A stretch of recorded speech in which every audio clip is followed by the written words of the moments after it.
Today on NewsWatch, tornadoes, snowstorms, now floods. The Midwest braces as the Mississippi starts to overflow its banks. Plus, in 2015, religious freedom in America came under attack when the Supreme Court legalized gay marriage. See how churches and faith-based groups are taking steps to protect themselves. And racial tension in America. Here, NFL player Benjamin Watson uses his faith to tackle the issue.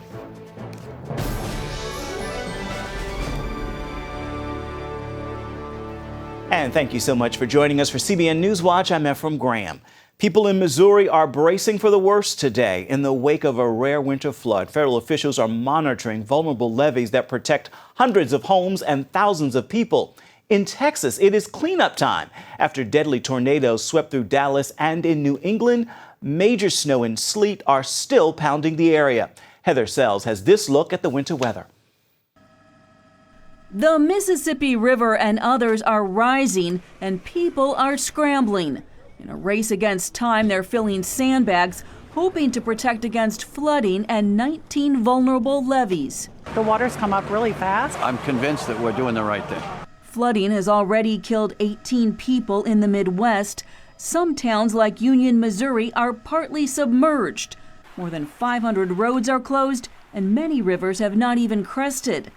The governor has called out the National Guard to help secure evacuated areas and keep road closure sites clear. So we're dealing with an incredible amount of water coming at you here.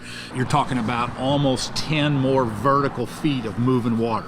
One good piece of news in St. Louis, more than 16,000 considering missionary work at the Urbana Conference have not been affected by the flooding. In the Northeast, snowstorms are proving deadly. A Tuesday blast brought snow and sleet, and more is coming. The weather this week has tied up air travel and travelers. In Chicago, workers set up more than 800 cots at O'Hare Airport for the stranded. And in Texas, major cleanup is needed after a deadly tornado swept through Dallas. Operation Blessing is leading volunteer efforts in Rowlett and helping in Garland. We'll be sending out volunteers to love on residents, to pray with them, and to help them begin picking up the pieces. Meteorologists believe the storm system that produced the Texas tornadoes is the same one that has brought flooding to the Midwest and snow to the Northeast. Heather Sells, CBN News. There are new revelations. The Obama administration spied on Israeli Prime Minister Benjamin Netanyahu while the U.S. was negotiating its nuclear deal with Iran. The surveillance even captured private conversations between Israeli leaders and members of Congress. In 2013, President Obama promised the National Security Agency would stop monitoring world leaders. But the Wall Street Journal reports the administration continued surveillance of Netanyahu. The White House wanted to know if Israel had become aware of its secret negotiations with Iran, and it wanted to know how it planned to respond. Democratic presidential frontrunner Hillary Clinton says she now believes ISIS is committing genocide against Christians, Yazidis, and other religious minorities. A voter at a New Hampshire town hall meeting asked her why she wouldn't join other world leaders in using the term. Clinton said she was reluctant at first because using the genocide label requires countries to take specific actions. But now she's convinced it's true. I am sure now we have enough evidence. What is happening is genocide, deliberately aimed at destroying not only the lives, but wiping out the existence of Christians and other religious minorities in the Middle East in territory controlled by ISIS. More than 100 members of Congress introduced a resolution in September labeling the atrocities against Christians, Yazidis, and Kurdish Muslims and other ethnic religious minorities as genocide. Americans place a higher priority on protecting the religious freedom of Christians than other faith groups. In a new Associated Press poll, most people said it was very important to uphold religious freedom in general, but numbers vary dramatically when asked about specific faith groups like Muslims. 82% said religious liberty protections were important for Christians, compared with 61% for Muslims and 67% for Mormons. The poll was conducted from December 10th through December 13th, following Islamic extremist attacks in Paris and San Bernardino. Freedom and faith are bedrock American values. That's why some people consider America the greatest nation on earth. But as Paul Strand reports, many Americans worry the country has fallen so far from historic values that it's doomed unless it makes a serious U-turn. This time of year, Americans are used to celebrating the nation's greatness, but they may soon be mourning its downfall. That's the conclusion of researcher George Barna and historian David Barton in their book, U-Turn, Restoring America to the Strength of Its Roots. These authors say that the U.S. is entering its own version of the Dark Ages, that any civilization that's gone where America is headed now has gone to ruin. The founders gave us an amazing foundation, and for us to trample on it and say we're going to build a new one is folly. The authors point out those early Americans were shaped by the Bible and a Judeo-Christian worldview. They believed everybody should read through the Bible cover to cover once a year. That's what we did in school. That's what we did in spiritual life. That's what political leaders did. Not today. We can't even get Christians to read that word. Today, only 30% of Christians read the Bible and less than 10% from cover to cover. And it shows. Only 9% of born-again Christians have a biblical worldview. Only 51% of pastors have a biblical worldview. It's led to a complete change in values over 240 years. Then, service to others ruled the day. Your order of responsibilities is God, country, and family. And so that's part of the biblical thinking they had, which is why the Founding Fathers were told, and specifically taught in schools, we have their textbooks, if someone comes to you and say, we need you to run for office, you're not allowed to say no. You said, I will run. Because, as they point out, your life doesn't belong to you. Today, it's all about me. Now we're just worried about comfort and experiences and entertainment and security. That's led to a world of things that can pile up the kind of debt that can kill a country. The average American family, they're looking usually at a mortgage debt of about $130,000. They're usually looking at a credit card debt of about $21,000. They're looking at a car debt of about $23,000, a college loan debt of about $24,000. And so we're so far in debt that we tolerate it in others. Like our federal government. Where we are right now, it will take 107 years of the full production of the American economy to pay off the debt we have right now. We are at a point now where 60% of Americans receive more from the government than what they put in.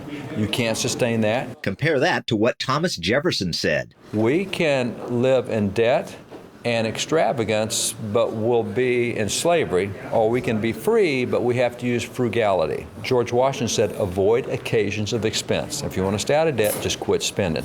And so the Founding Fathers are very, very, very clear that what would destroy a nation is debt. So where's that indicate America's headed? Into the ash heap of history. Reverend Sam Rohr invited Barna and Barton to address this gathering of the Pennsylvania Pastors Network because he wants a different outcome. God's judgment on America and his hand of judgment, which is very obviously here, will put us down on our knees until we look up. Church folks often say, look at what those people are doing to wreck our country. But Barna and Barton found in their research over and over again that church people are just as guilty as their government, as secular people, of the same kind of ruinous behaviors that are taking the nation down. In a country that between 78–80% say they're Christian, but only 34% believe in absolute moral truth. Barna on a regular basis asks Christians and non-Christians about 70 moral categories. And these days, he's finding no substantive statistical difference between Christians and non-Christians when it comes to most moral issues. Stop pointing the finger and look at ourselves and say, are we really the church that Christ died on the cross for? Rohr says the church should be confessing to God. We are the problem. We have walked away from you, and the culture has followed us, not the other way around. Barna says today's Americans believe they're smarter than the founders, maybe because of education and technology.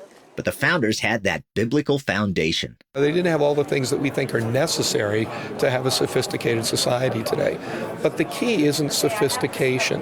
You know, it's wisdom, it's discernment, it's love, it's grace. And so until we get back into God's plan and know what his plan is, we'll never get the nation back to where it needs to be. Today we think that mankind has evolved. We're smarter and wiser than those people who founded the country hundreds of years ago.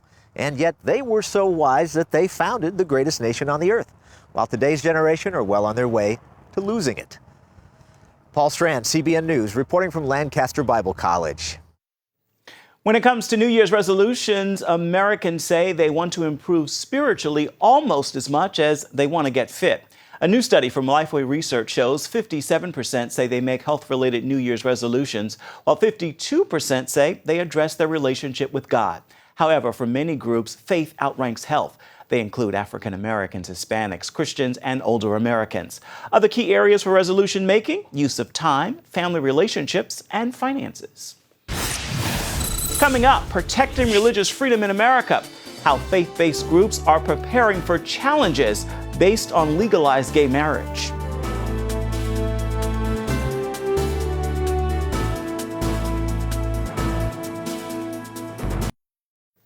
Bakers Aaron and Melissa Klein say they paid a fine to an Oregon state agency because officials confiscated money from their personal banking accounts. This summer, the state ordered the Kleins to pay $136,000 for emotional suffering to a lesbian couple whose wedding cake they refused to make.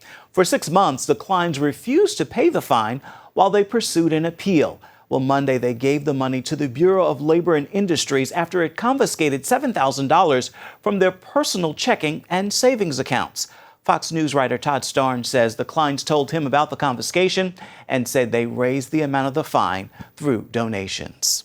This year's Supreme Court decision to legalize gay marriage has many religious leaders worried about potential lawsuits if they refuse to perform gay weddings. So now some are adopting new measures to protect themselves and their congregations. Here's Charlene Aaron.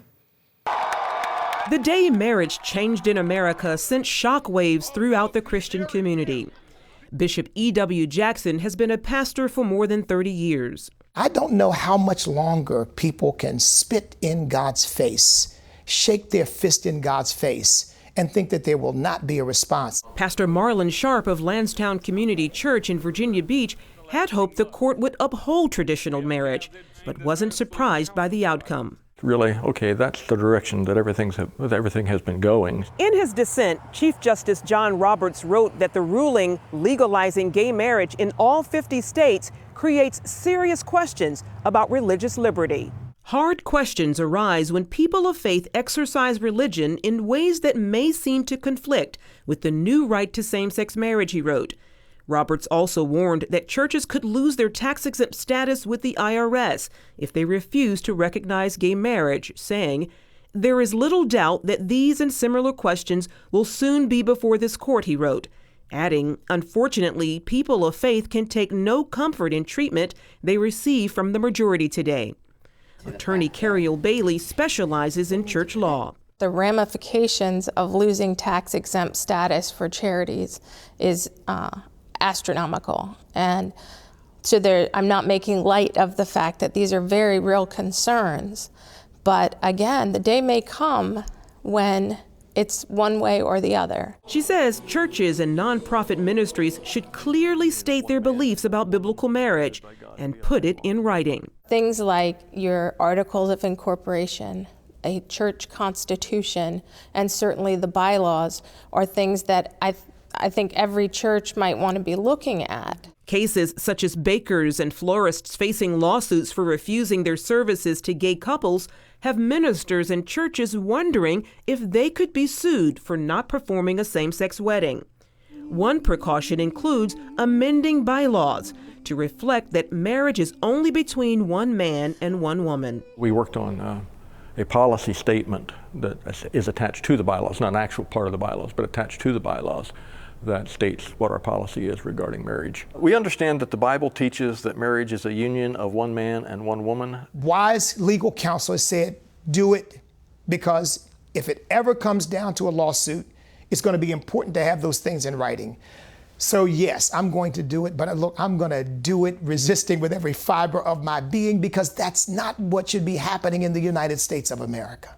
While critics claim these changes are unnecessary, legal experts believe it's only a matter of time before a congregation is sued. The First Amendment, which guarantees the right to free exercise of religion, not just belief, but the actual exercise of your religious beliefs.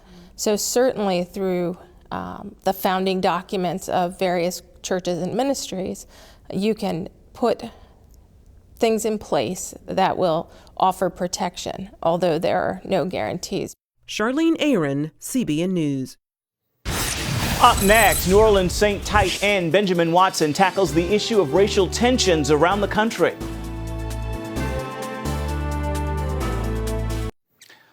Officer Jason Van Dyke pled not guilty to 6 counts of first-degree murder in a Chicago courtroom Tuesday. Van Dyke faces the charges after a 1-year-old video was released showing the officer shooting a 17-year-old black teen, Laquan McDonald, back in October of 2014. The video was not released to the public until about a month ago. Since then, multiple protests are popping up around Chicago, criticizing the police and calling for Mayor Rahm Emanuel to resign.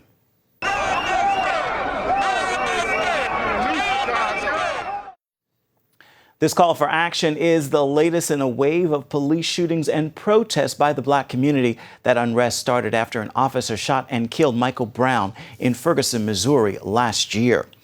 New Orleans Saint tight end Benjamin Watson made headlines after his Facebook post about Brown's death and the racial climate around the country that went viral. He sat down with CBN's Tom Buring for today's Faith on the Field. Football is historically a game of opposition and struggle, a snapshot of life, often reflecting the larger culture, and with it, issues of racism. The amazing thing about a football team is we can disagree and fight like brothers, but then we come back together. We are able to be open and honest about things that may offend us, a great opportunity to get past what somebody looks like, and then we leave there and kind of go back into the real world and have to deal with these different issues. Benjamin Watson and his New Orleans Saints played in a Monday night game. He then went home and watched the aftermath of a grand jury's decision to acquit the white police officer who fatally shot a black teen. Violence ensued. You just have a hard time grasping, what do I really feel? Where do I fit in that? So something this big that has such buildup and is so intense and so loaded, historically, there's so many layers of emotion. White people think one thing and black people think the other thing about the same event. And we automatically, before we really know what happened, kind of pick our sides. The following day, the 11-year NFL veteran conveyed his feelings through a Facebook post that went viral. Applauded for standing transparent and objective, Benjamin was in demand for news shows and articles. What are they most responding to? Honestly, I had teammates, black, white, coaches, people of all walks of life say, you know what, that's how I felt, but I just couldn't put it into words. 12 words that continue to resonate loudly. For Benjamin, 3 that feel most deeply. I was angry. As a black American, there is a history of injustice from my grandfather and my father and my great-grandfather towards blacks in this country. You see something happen like this, you automatically bring back the history and in many cases the presence, and you see things through that lens. So as a black man, I carry that. Secondly, after the anger, I had some introspection. Am I any better than the white people I point the finger at if I'm coming into this with preconceived notions about what happened when I don't really know what happened? Is that right of me to do? Is that what God would have me to do? Well, you're no better than anybody else who's prejudiced if you're holding those same feelings towards someone else. And I think that this event kind of brought that out. Racism is simply a symptom of sin. And sin is the foundation. Sin is something that we're all born with. So I have the propensity to be racist, to be prejudiced, to hate other people. I have a propensity to do all those things. So I think the response was so great because I'm saying that, look, I need the blood of Christ too. Lastly, I would say I'm encouraged. I'm encouraged because the gospel gives us hope. Christ changes who we are on the inside and transforms our heart so that we can love other people that don't look like us. And I'm encouraged because I see progress in this country racially. And it's foolish for us to say that there's been no progress. How do you think hatred is broken? Hatred is broken by love, and love is an action. Reaching out to people of other races, even if it's not comfortable. And it's also through forgiveness. And there's a lot of freedom in that. Unforgiveness really holds you, really punishes the one who's not forgiving. As a black man, I can't grow. As a black community, we can't grow until we're able to forgive. Now, it doesn't mean that what the other people did was right, but it doesn't mean you can't forgive. What do you think is most misunderstood about our black community? That we are not all the same. And I feel like sometimes we are painted with a large brush, and it's usually negative. We don't want to be suspected of doing something wrong. As a black man, I feel like you are constantly trying to prove that you are not what you think people expect you are. And that's a tough burden to carry. A burden Ben and his wife Kirsten want to ease for their 4 young children as they grow up. Like, if you talk to any black person, they're gonna have an experience of when they found out that they were black. Because you don't know for a little while, you just living, you're a kid. And then it's the separation. We teach them the importance of caring for and loving people individually. And that their worth as a person is in who God sees them at, not in how somebody else views them, so they understand their true identity, so that when that time comes, and it will come, when they understand that they're a minority and what all that stuff means, they'll be able to weather the storm. Benjamin, the husband, dad, minister's son, and NFL teammate, believes the church has an opportunity and responsibility. We need to reconcile in the church because we're the ones that should understand it. We're the ones that have been saved by grace. We're the ones that understand what it means to love unconditionally. We're the ones who understand forgiveness, that people were created in God's image. And we're the ones that are supposed to demonstrate that to the world.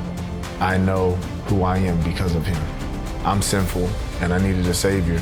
And nothing can separate us from the love of Christ. We should reach across racial lines, that we see people see their soul and not just their flesh. But Jesus teaches that I will transform your heart. Where is your heart? Can you forgive because your heart has been changed? We are indeed all sinners in need of a Savior. Stay with us. We're coming right back. The time has come for your Wednesday word, and today's word is available. I want you to consider this. God is more concerned about your availability than he is your ability. He is already able to do all things, but he wants to do them through you. Remember, you can do all things through Christ, but that can only happen when you make yourself available for him to work. With that, make yourself available, share that word, and make this a wonderful Wednesday.